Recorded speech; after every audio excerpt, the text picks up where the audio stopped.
হ্যাঁ মানে ভালো হচ্ছে কিনা না হলেও জানাবেন। ওই যে হলো কাকরাইল বিচারপতি ভবন থেকে বুঝছেন। আচ্ছা আমি কি নাম বিচারপতির নাম কি? ওই যে ভীষ্মদেব চক্রবর্তী। আমি স্যারের বিশ্বদেব গানম্যান চক্রবর্তী। বুঝছেন। হ্যাঁ পুলিশে আছে, আমি স্যারের গানম্যান। ও আচ্ছা আচ্ছা। আপনাদের পুলিশ ডিপার্টমেন্টের বহুত লোক আসে আমার কাছে। আর আমার এক শ্বশুর মশাই আছেন ওখানে আপনাদের ইয়েতেই ওই আইনজীবীদের ইয়েতে উনিও জাজ।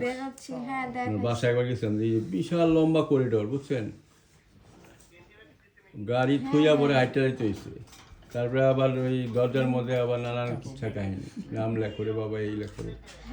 বিচারপতিদের অনেক ভয় না? আল্লাহ, রেস্ট্রিক্টেড লোক তো আপনার, সরকাররা ওইভাবেই আপনার প্রোটেকশন রাখে। আপনারা গানম্যান হিসেবে কখনো বিপদে পড়ছেন যে না এরকম অ্যাটাক হয়েছে? এরকমই, এটা আপনার 5 সালে একবার হলো ওই বিচারকদের, তখন গানম্যান ছিল না।